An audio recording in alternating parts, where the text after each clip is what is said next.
மசாலாவை வறுத்து அரைச்சி போட்ட சிக்கன் குழம்பு 1/2 kg இன்றைக்கி நம்ம கிச்சனில் எப்படி செய்யுங்கிறத பார்த்துடலாம். மசாலாவை வறுக்கிறதுக்கு 1 ஸ்பூன் ஜீரகம், 1/2 ஸ்பூன் முழு மிளகு, 1 ஸ்பூன் தனியா, 2 சின்ன பீஸ் பட்டை, ஒரு 5 வரமிளகாய், இது ரெண்டும் நல்லா ட்ரை ரோஸ்ட்டாக வறுத்துக்கலாம். நல்லா வாசம் வர வரையும் வறுத்துக்கோங்க, கருக விட்டுறாம. இப்போ பாருங்கள், நல்லா வறுபட்டதுக்கப்புறம் இதை அப்படியே மிக்சி ஜாடியில் கொட்டி நல்லா பவுடராக்கி கொண்டு வந்தாச்சு. இப்போ மசாலா ரெடி. இப்போ செய்ய ஆரம்பிக்கலாம். ஒரு கையளவு பூண்டு பல்லு, ஒரு சின்ன பீஸ் இஞ்சி துண்டு. நம்ம வீடியோவில் என்ன அதாவது இஞ்சி துண்டு சேர்க்குறதா இருந்தாலும் நம்ம இந்த மாதிரி இடித்து தான் சேர்க்கணும்.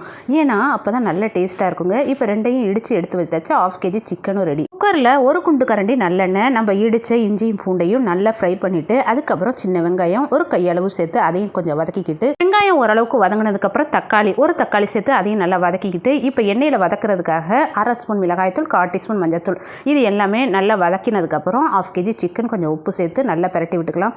நல்லா பிரட்டி விட்டதுக்கப்புறம் அடுத்ததாக பார்த்தீங்கன்னா நம்ம அரைச்ச மசாலாவை இதில் சேர்த்துக்கலாம். ரொம்ப அதிகமாக மசாலா இருந்துச்சுன்னா கொஞ்சம் கம்மி பண்ணிக்கோங்க. மசாலா சிக்கன் எல்லாமே நல்லா மிக்ஸ் பண்ணதுக்கப்புறம் வேகிறதுக்கு கொஞ்சம் தண்ணி சேர்த்து குக்கரை லாக் பண்ணி நம்ம ஒரு விசில் போட போகிறோம். நான் ரொம்ப விசில் போட மாட்டேன், சிக்கனுக்கு ஒரு விசில் தான் போடுவேன். இப்போ திறந்து பார்த்தாக்கா சிக்கன் நல்லா வெந்திருக்கு. இதில் கெட்டியான தேங்காய் பால், கொஞ்சம் கருவேப்பிலை சேர்த்து சாப்பிட்டு பாருங்கள் எப்படி